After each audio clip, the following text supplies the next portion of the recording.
کچھ کریز کو سنبھالا اور بڑی جرحانہ اور اچھے انداز سے اننگ کھیلی، لیکن بدقسمتی سے ان کے ساتھ نجم الحسن سینٹو وہ بھی ایک لمبی پارٹنرشپ نہ لگا سکے۔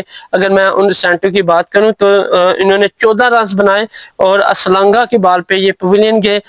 بنگلہ دیش کی ارلی وکٹ گرنے سے کہہ لیں کہ بنگلہ دیشی بیٹر تھوڑے کہہ لیں پریشان ہوئے یا دباؤ میں آ گئے، لیکن پھر تھوڑی ٹیم کو سنبھالا پرویز حسین اور توحید حیدری نے، اور ان دونوں کے درمیان ایک ہیوج پارٹنرشپ لگی۔ اگر میں ان دونوں کی پارٹنرشپ کی بات کروں تو 37 رنز کی پارٹنرشپ رہی، اور میرے خیال میں یہ 37 رنز بہت ہیں ٹیم کے لیے، کیونکہ ٹیم بجائے وکٹ گرنے پہ 40-45 رن ہر کھلاڑی دے جائے تو پھر اینڈ سکور جو ہے وہ کافی اچھا ٹارگٹ ہو جاتا ہے۔ تو اسی وجہ سے اگر میں بات کروں تو پرویز حسین 67 رنز بنا کر ہسرنگا کی بال پہ پویلین لوٹے اور انہوں نے شاندار 50 سکور بھی کیے اور اپنی ٹیم کے لیے اچھے سکور جوڑ کے گئے ہیں۔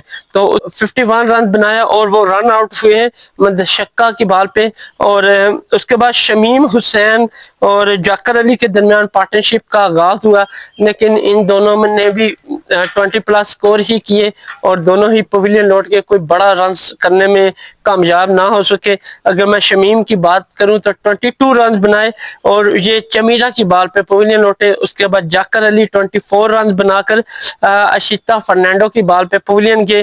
اس کے بعد اگر میں بات کروں مہندی حسن مرزا کی تو وہ جسٹ 9 رنز بنائے اور کیپٹن ہونے کے ناطے وہ کچھ خاص پرفارمنس نہ دے سکے، چمیرا کا شکار ہوئے۔ جس طرح انہوں نے کہہ لیں کہ ٹیسٹ میں بھی کچھ خاص پرفارمنس نہ دی اور ون ڈے میں بھی مسلسل یہ ناکامی کا شکار ہو رہے ہیں، لیکن یہ ٹیم کی قیادت کر رہے ہیں۔ دیکھنا ہوگا کہ ان کی قیادت میں ٹیم کلین سوپ نہ کہیں کر جائے، کیونکہ پرفارمنس کیپٹن کی ہونا کہہ لیں کہ لازم ہے، اور اسی کو دیکھ کے کہہ لیں باقی کھلاڑی جیتے ہیں اور حوصلہ پکڑتے ہیں۔ اگر لیڈ کرنے والا ہی کمزور ہو تو پھر ٹیم کا کیا حال ہوگا آپ بخوبی جانتے ہیں۔ اگر میں بات کروں شمیم حسن کی تو وہ بھی کوئی لمبی پارٹنرشپ لمبی باری نہ کھیل سکے، 20+ سکور کیا، 22 رنز بنائے، اشیتا فرنینڈو کی بال پہ پویلین گئے۔ اس کے بعد جاکر علی بھی جسٹ 24 رنز بنائے اور وہ بھی کچھ خاص رن نہ جوڑ سکے اپنی ٹیم کے لیے، اور وہ بھی اشیتا فرنینڈو کا ہی شکار ہوئے۔ تو دونوں کے درمیان اگر پارٹنرشپ کی میں بات کروں تو کچھ خاص پارٹنرشپ نہ رہی۔ اس کے تنظیم حسن ثاقب کی بات کروں تو انہوں نے آ کے کریز کو سنبھالا اور بالر ہونے کے ناطے انہوں نے 33 رنز جوڑے اپنی ٹیم کے لیے، اور یہ بہت ہی بونس کہہ لیں کہ رنز ہے، کیونکہ بالر اتنا رنز بنا جائے وہ ٹیم کے لیے بڑی اچھی کہہ لیں کہ پیش رفت اور شگن ہوتا ہے۔ اگر میں بات کروں تو 33 رنز بنا کر وہ ناٹ آؤٹ رہے، لیکن بدقسمتی کے ساتھ ان کے نیکسٹ پلیئر وہ کوئی بھی ان کا ساتھ کچھ خاص نہ دے سکے۔ اگر میں بات کروں حسن محمد کی تو 0 رن بنا کر اشیتا فرنینڈو کی بال پہ وہ پویلین گئے۔ تنویر اسلام کی بات کروں تو 4 رنز بنائے اور ہسرنگا کی بال پہ پویلین گئے۔ اس کے بعد اگر میں بات کروں مستفیض الرحمان کی تو مستفیض الرحمان جسٹ وہ بھی 0 رنز بنائے اور ارلی ہی پویلین گئے اور وہ بھی ہسرنگا کا ہی شکار ہوئے۔ تو یوں اگر میں بنگلہ دیش کے ٹوٹل سکور بورڈ سے پہلے نظر کھلاڑیوں پہ دڑاؤں تو جسٹ 2 پلیئر کے علاوہ کوئی بھی کچھ خاص پرفارمنس نہ دے سکا۔ پرویز حسین جس نے 67 رنز بنائے وہ بہترین ٹاپ سکورر رہے۔ اس کے بعد اگر میں بات کروں توحید کی تو 21 رنز بنا کر وہ بھی سیکنڈ نمبر پہ رہے۔ اس کے علاوہ کوئی بھی کھلاڑی بنگلہ دیش کا کچھ خاص پرفارمنس نہ دے سکا اور 20-25 رن سے اوپر نہ جا سکا۔ اگر میں بالرز کی بات کروں تو انہوں نے بڑے شاندار رنز، 3rd نمبر پہ وہ رہے، 33 رنز انہوں نے بنائے اور اپنی ٹیم کا سکور کچھ مزید بہتر کیا۔ اگر میں ٹیم سکور سے پہلے مزید بات کروں تو پارٹنرشپ کی تو پارٹنرشپ میں پرویز حسین اور نجم الحسن کے درمیان 63 رنز کی پارٹنرشپ رہی۔ اس کے بعد پرویز حسین اور توحید کے درمیان 37 رنز جڑ سکے. اس کے بعد شمیم حسین اور توحید کے درمیان 33 رنز کی پارٹنرشپ رہی, اور جاکر علی توحید کے درمیان 45 رنز کی پارٹنرشپ رہی. تنظیم حسن اور مستفیض الرحمان کے درمیان 30 رن کی پارٹنرشپ رہ سکی. تو یوں مجموعی اسکور کی اگر میں بنگلہ دیشی مجموعی اسکور کی بات کروں تو 248 رنز انہوں نے بنائے, اور سارے کھلاڑی ان کے پویلین کے اوور کی میں بات کروں تو 45.5 اوور ہی کھیل سکے, اور 5 اوور کہہ لیں کہ 4.1 اوور ابھی باقی تھے, لیکن اس سے پہلے ہی آل ٹیم پویلین گئی. اور اگر میں ٹوٹل سکور بورڈ کی بات کروں تو 248 رن اس گراؤنڈ میں کچھ ٹھیک سمجھا جاتا ہے, فائٹنگ سکور ہے. اب دیکھنا ہوگا کہ بنگلہ دیش یہ میچ ہاتھ سے بآسانی نکالتی ہے یا مشکل ہے. تو اگر سری لنکن بالر کی بات کروں تو اننگ میں انہوں نے 17 رن ایکسٹرا دیے.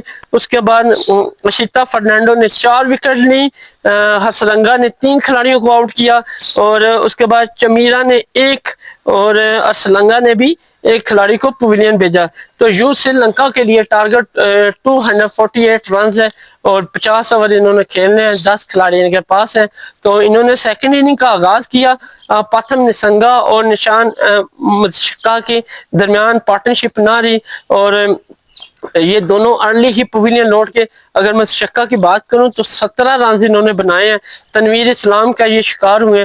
اس کے بعد اگر میں پاتھم نسنگا کی بات کروں تو فرسٹ او ڈی آئیز کی طرح سیکنڈ او ڈی آئیز بھی یہ نہ چل سکے, اور اپنی ٹیم کو کچھ ہاتھ سے کارکردگی سے کہنے کے نہ کر کے نہ بچا سکے, اور جسٹ 5 رنز انہوں نے بنایا اور تنظیم حسین کا یہ شکار ہوئے.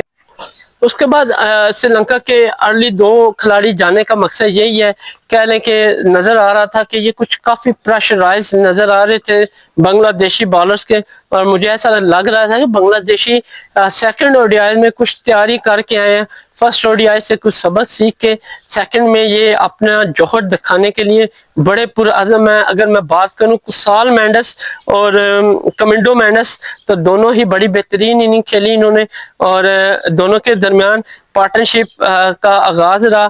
اور اگر میں بات کروں کسال مینڈس کی تو انہوں نے 50 سکور کیے, اور لیکن یہ بڑا سکور کرنے میں کامیاب نہ ہو سکے, اور کہہ لیں کہ اپنی ٹیم کو نہ بچا سکے, اور 56 رنز پہ پویلین لوٹے. اگر ان کی میں بات کروں تو تنویر اسلام نے ان کو آؤٹ کیا, اور یہ پویلین کی راہ دیکھ بیٹھے. اور اس کے بعد اگر بات کریں اس کے بعد کمنڈو مینڈس 33 رنز بنا کر وہ بھی تنویر اسلام کا شکار ہوئے, اور جیسا کہ سٹارٹ سے لے کے ابھی تک تنویر اسلام جو کہ بڑی اچھی بالنگ کر رہے ہیں, جس کے بدولت بنگلہ دیشی ٹیم ابھی تک سکسیسفل جا رہی ہے. اس کے بعد ان کے کیپٹن کی بات کروں اسلنگا کی تو جسٹ 6 رن بنائے, اور شمیم حسین کا یہ شکار ہوئے. اس کے بعد جنیت لیان کی بات کروں تو بہت ہی ٹاپ سکورر ہے, اور بہت ہی شاندار کارکردگی کا مظاہرہ کیا, اور کافی حد تک انہوں نے فائٹ کرنے کی کوشش کی ہے, لیکن بدقسمتی سے یہ اپنی ٹیم کو ہار سے نہ بچا سکے, اور 248 رنز کا تعاقب کرتے ہوئے یہ کہہ لیں کہ درمیان میں ہمت ہار گئے. اگر ان کی بات کروں تو انہوں نے 50 سکور کیا, اور 78 رنز پر مستفیض الرحمان کی بال پہ یہ پویلین گئے. اس کے بعد سری لنکا کا کوئی بھی کھلاڑی کچھ خاص سکور نہ کر سکا, اور ایک کے بعد ایک پویلین لوٹتا گیا. اگر میں بات کروں ہسرنگا کی, جسٹ 13 رنز بنائے, مہندی حسین کی بال پہ پویلین گئے. اس کے بعد مہیش تکسینہ کی بات کروں 2 رنز بنا کر تنویر اسلام کا شکار ہوئے, اور یوں تنویر اسلام 5 وکٹ لینے میں کامیاب ہو گئے. اگر میں بات کروں چمیرا کی تو 13 رنز بنا کر تنظیم حسین کا شکار ہوئے. اشیتا فرنینڈو 3 رنز بنا کر ناٹ آؤٹ رہے.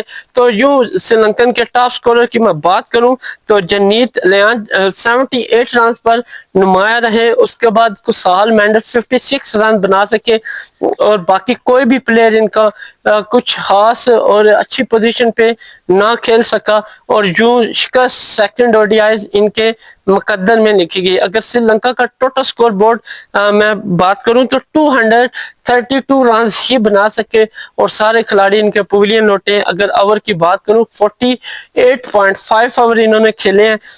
اگر بنگلہ دیش ایکسٹرا کی بات کروں تو جسٹ 5 رن ایکسٹرا دیے اور بڑی ہی شاندار بالنگ کا مظاہرہ ہوا. نہ صرف بالنگ بلکہ فیلڈنگ بھی کمال کی انہوں نے کی. اگر ان کے ٹاپ وکٹ ٹیکر کی بات کروں تنویر اسلام 5 وکٹ لے سکے اور نمایاں رہے. اس کے بعد تنظیم حسین 2 اور مستفیض الرحمان 1، شمیم بھی ایک کھلاڑی کو آؤٹ کر سکا. اس کے بعد ان کے کیپٹن جو مہندی حسین وہ بھی 1 وکٹ لینے میں کامیاب ہوئے. تو یوں بنگلہ دیش بآسانی سیکنڈ او ڈی آئیز 16 رن سے جیت گیا. کچھ سری لنکا کی فائٹنگ نظر آئی لیکن اس طرح فرسٹ او ڈی آئیز کی طرح یہ کچھ خاص پرفارمنس نہ دے سکے اور سیکنڈ او ڈی آئیز ہارنے میں انہوں نے کوئی کسر نہیں اٹھائی. اگر میں ان کی پارٹنرشپ ٹاپ پارٹنرشپ کی بات کروں تو نسنگا تو نشان متشکا اور کسال مینڈس کے درمیان 69 رنز کی پارٹنرشپ رہی اور جو کہ نمایاں پارٹنرشپ ہے. کمنڈو مینڈس اور اسلنگا جسٹ 17 رنز کی پارٹنرشپ بنائی. کمنڈو مینڈس اور جنیت کے درمیان 27 رنز کی پارٹنرشپ رہی. اس کے بعد حسرنگا اور جنیت 24 رنز کے ساتھ نمایاں رہے. اس کے بعد چمیرا اور جنیت دیکھا اینڈ تک یہ لڑتے رہے جنیت لیانج لیکن یہ اپنی ٹیم کو نہ بچا سکے. ان دونوں کے درمیان اگر پارٹنرشپ کی بات کروں 58 رنز کی پارٹنرشپ رہی. تو یوں Sri Lanka second O D I اپنے ہوم گراؤنڈ میں ہار گیا بنگلہ دیش سے اور کہہ لیں کہ اب مزہ آئے گا تھرڈ او ڈی آئی دیکھنے میں. اگر سری لنکا یہ سیکنڈ جیت جاتا پھر تھرڈ دیکھنے کا مزہ نہیں ہے. اب تھرڈ فائنل ان دونوں کے درمیان ہوگا بنگلہ دیش اور سری لنکا کے اور جو بھی جیتے گا وہ ٹرافی لے اڑے گا. تو سیریز کی میں بات کروں تو 3 میچوں کی سیریز میں 1-1 برابر ہو گیا. اب تھرڈ میچ سری لنکا اور بنگلہ دیش کے درمیان فائنل ہوگا. جو جیتے گا وہی کہہ لیں کہ ٹرافی لے اڑے گا. تو تب تک کے لیے اجازت دیں. تو اسی لیے کہتے ہیں کہ کھیل اچھا کھیلو گے اچھی محنت کرو گے یا پھر اچھی اسٹریٹجی یوز کرو گے تو تبھی جیت آپ کی مقدر بنے گی ورنہ اسی طرح ہار ہی آپ کی مقدر ہے. تو دیکھنا ہوگا تھرڈ او ڈی آئی میں کیا سری لنکا مکمل تیاری کے ساتھ میدان میں اترتی ہے یا بنگلہ دیش. دیکھنا ہوگا. تب تک کے لیے اجازت دیں. اللہ حافظ.